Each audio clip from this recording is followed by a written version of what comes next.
Good morning. Welcome to another edition of Daily Brew, your morning pick-me-up. I'm Art Proyce, pastor of the Naples SDA Church. Glad you could join us this morning. There are stories in the Bible that just makes us scratch our head. Especially stories that involve killing and plundering and pillaging. But the Bible does not shelter us from any of these atrocities. As a matter of fact, when we read the Bible, it's actually quite graphic. Such as the story found in Numbers chapter 31.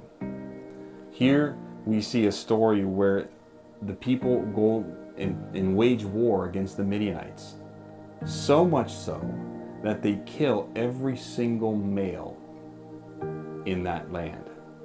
Today we would call that genocide. Not only did they kill every single male, they killed every single female who had known a man intimately. There's a part here in Numbers 31 verse 32 says, the booty remaining from the plunder which the men of war had taken was 675,000 sheep, 72,000 cattle, 61,000 donkeys, 32,000 persons in all, of women who had not known a man intimately, and the half of the portion for those who had gone out to war was in number of 337,500 sheep.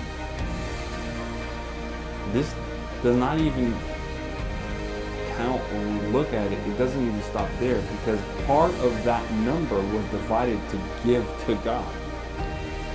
How can we look at stories like this and say this is a loving God? It's difficult. It really is, especially in today's world and society. But when we take the 10,000 foot view, we have to see and understand that this was God pronouncing judgment on a pagan land. Did they warrant it? I don't know. Most likely so, given the context of everything that has happened in the story of that area of the world at this time. But there's another element here that the Bible is very open about. Though we, in today's eyes, we may view this story as something that is grotesque and disgusting by the way that they were treated and how they treated these things and even human being as things rather than people. We see that people are flawed.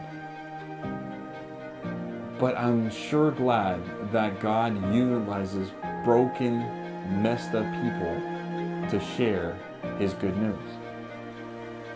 See, just because they did all this doesn't make or justify that these people were evil. They eventually became the source and the vehicle for which the gospel was to be shared, because God said, you shall be a holy nation, a nation of priests. God has a purpose for you and for me. Despite how broken we may be, despite how bad we may have been, despite what we may have done in the past, God still can use you and I. As you go about your day this morning, I pray that as you look at yourself, don't throw yourself a pity party, because you may look at yourself as unworthy. But look at yourself as a child of God whom God wants to use as a vehicle and a vessel to share the gospel. And with that, I want to leave you with one question. How are you going to share the good news of the gospel today? May God bless you.